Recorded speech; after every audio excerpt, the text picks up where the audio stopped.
وأخيرًا اكتشفت النهارده السر في عمل طريقة الأندومي، وقررت أعمله معاكم النهارده على الصفحة بطريقة سهلة جدًا وبسيطة، وهيطلع معاكم بنفس الطعم اللي أنتم بتشتروه من برّه بالضبط وأحسن كمان، ويالّا بينا بقى نحضّره مع بعض بطريقة سهلة جدًا وبسيطة، وبمكونات موجودة في كل بيت من غير صعوبات خالص. وطبعًا أول حاجة لازم نحضّرها هي العجينة، هنجيب طبق غويط هننزل بنُص كيلو من الدقيق، أو ممكن تعملي أي كمية دقيق أنتِ تحبيها أو تفضّليها، وهننزل برشة بسيطة جدًا من الملح، ونُص معلقة من البيكربونات اللي إحنا بنحطها على الطعمية دي، وهنكونوا محضّرين عندنا كوباية كبيرة من المَيّة، طبعًا المَيّة دي إحنا هننزل بيها بالتدريج، واحدة واحدة كده هتنزلي بشوية مَيّة وهتبدأي كده تعجني فيهم، زي ما أنتم شايفين كده أنا باقلّب وبانزل بشوية مَيّة، يعني زي ما قُلت لِك أنتِ ممكن تعملي أي كمية دقيق أنتِ تحبيها أو تفضّليها، بس أهم حاجة العجينة بتاعتِك تبقى ناشفة، زي ما أنتم شايفين أنا بانزل بشوية مَيّة وباعجن كده بالشكل ده كده. يعني نُص كيلو ده خَد منّي حوالي نُص كوباية من المَيّة،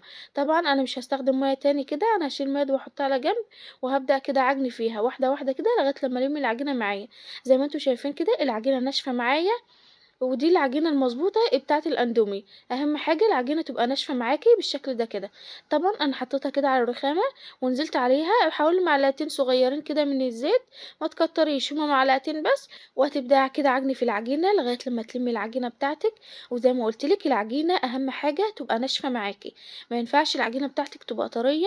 زي ما أنتم شايفين أنا سِبتها ترتاح كده حوالي 10 دقايق، علشان لمّا آجي أفردها تتفرد معايا بكل سهولة. وقطعتها إلى 4 كِوَر بالشكل ده كده، وكمان أنتم لو حابين تقطعوها إلى 8 كِوَر طبعًا ممكن تقطعوها بتكون مناسبة جدًا، وهتكون سهلة معاكم لمّا تيجوا تفردوها. طبعًا هنرش كده رشة بسيطة جدًا من النشا، وهنفرد العجينة على شكل دائري كده بالنشابة، أهم حاجة إن أنتم تفردوا بنشا، اوعوا تفردوا بدقيق، النشا بتخليها طالعة زي بتاعة برّه بالضبط. وهنعمل ال4 كرات اللي إحنا كورناهم مع بعض على شكل دائري كده، وهنغلفهم بالنشا كويس، وهنحطهم على جنب طبعًا وهنغطيهم بحاجة علشان وش العيش بتاعنا ما ينشفش معانا، وأهم حاجة زي ما قُلت لكم العجينة بتاعتِك بتكون ناشفة علشان ما تلزقش معاكِ في قلب المكنة، طبعًا دي المكنة اللي أنا هاستخدمها كلكم عارفينها طبعًا، طبعًا المكنة دي بتعمل عيش وبتعمل مكرونة وبتعمل الشعرية، طبعًا فيها إمكانيات جميلة جدًا، وطبعًا أول حاجة خدت العجينة اللي أنا فردتها حطيتها في الجزء الناعم، الجزء اللي إحنا بنعمل بيه عيش، زي ما أنتم شايفين كده طبعًا طالعة معايا جميلة جدًا، أهم حاجة العجينة بتاعتِك تطلع رقيقة جدًا. لو طلعت تخينة هتحطها تاني لغاية لمّا تبقى معاكِ رقيقة جدًا، طبعًا أنا عاملاها على الدرجة اللي تخلّي معايا العجينة رقيقة جدًا، بالشكل ده كده، وطبعًا هاعمل كمية العجينة بتاعتي بالطريقة دي كده، زي ما أنتم شايفين، طبعًا أنا بادوّر المكنة بسم الله ما شاء الله عليها جميلة جدًا، وطبعًا أنتم لو عايزين تعملوا عيش هتعملوه وهيطلع معاكم جميل جدًا، ولا بتفردي ولا حاجة، أنتِ بتدوّري المكنة كده وبتعملي العيش بتاعِك، وبكده فردنا العجينة بتاعتنا كلها، ويالّا بينا نعمل تاني خطوة. طبعًا أنا بافرد كده العجينة بتاعتي على الرخامة، طبعًا هي رقيقة جدًا، وباغلفها بالنشا زي ما أنتم شايفين، باعملها على الوش ده، وبعد كده باقلبها وباعملها على الوش التاني، طبعًا أنا هاعمل العجينة بتاعتي كلها بالطريقة دي كده، أهم حاجة تغلفيها بالنشا علشان لمّا تيجي تحطيها في الجزء اللي إحنا بنعمل فيه الشعرية ما تلزقش في بعضيها وتتعجن معاكِ، أهم حاجة زي ما قُلت لِك تغلفيها كويس بالنشا، وهتطبقيها كده وهتحطيها على جنب بقى، طبعًا هتعملي كمية العجينة اللي أنتِ عملتيها كلها بالشكل ده كده.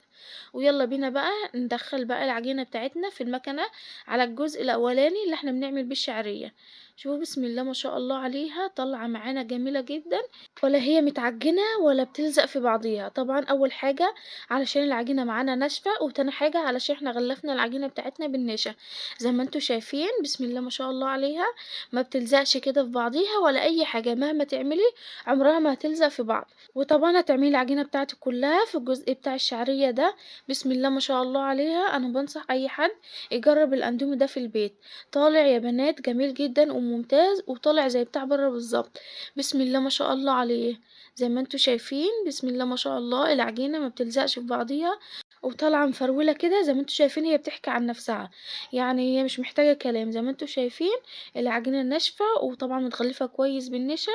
وطالعة كده مضبوطة 100%. وتعالي يلا بينا نعمل تاني قطعة من العجين علشان تشوفوا قد ايه طالعة معايا مظبوطة 100%، بسم الله ما شاء الله عليها كان شكلها جميل جدا وشكلها يفرح كده،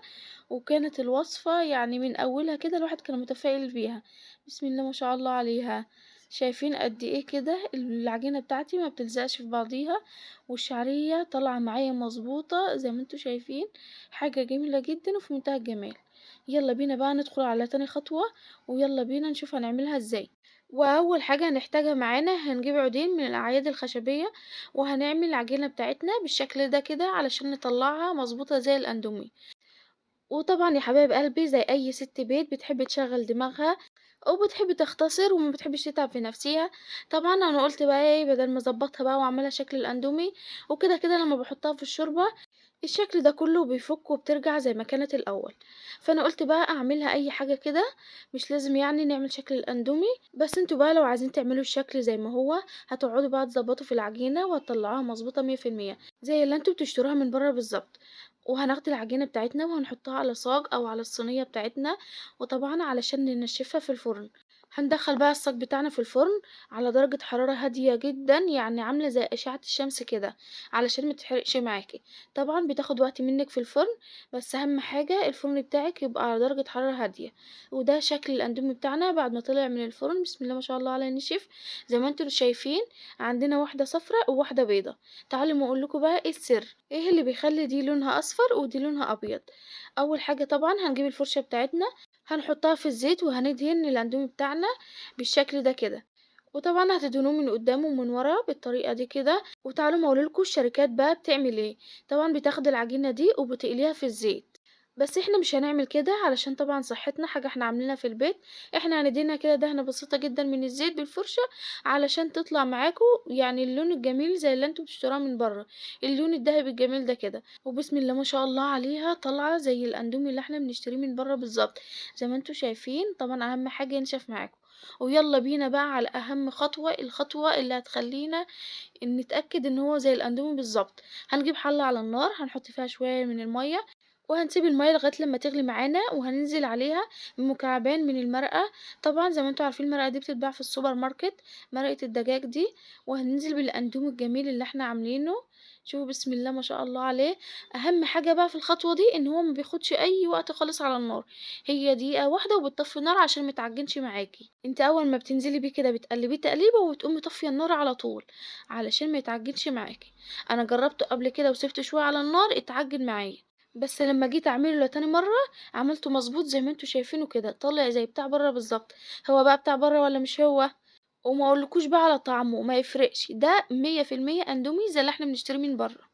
جرّبوا الطريقة وإن شاء الله هتعجبكم جدًا. ويالّا بينا بقى نقدّم الأندومي مع بعض، بسم الله ما شاء الله عليه، هو بقى زي بتاع برّه بالضبط. طبعًا حطيته في طبق ونزلت عليه بشوية من الشوربة اللي أنا سلقاه فيه، بسم الله ما شاء الله عليه يا بنات. جرّبوا الطريقة وإن شاء الله هتعجبكم جدًا. طبعًا أنا ما كنتش مصدقة كده لمّا جرّبت الطريقة وطلعت معايا ناجحة 100%. طبعًا الولاد كانوا طايرين من الفرحة من كتر ما هي طالعة معايا مضبوطة 100%، والطعم زي بتاع برّه بالضبط. جرّبوه وإن شاء الله هيعجبكم جدًا. ما تنسوش بقى تشتركوا في القناة وتكتبوا لي كده تعليق جميل علشان يفرحني وأعمل معاكم وصفات جميلة جدًا، واستنونا مع فيديوهات أحلى وأحلى مع بيت الخير.